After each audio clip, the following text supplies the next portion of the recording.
حضرت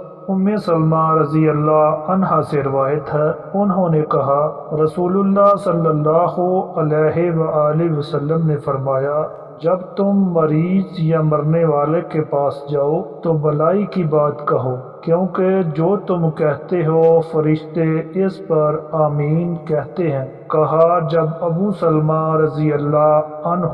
فوت ہو گئے تو میں نبی اکرم صلی اللہ علیہ وآلہ وسلم کی خدمت میں حاضر ہوئی اور عرض کی، اے اللہ کے رسول، ابو سلمہ وفات پا گئے ہیں۔ آپ نے فرمایا،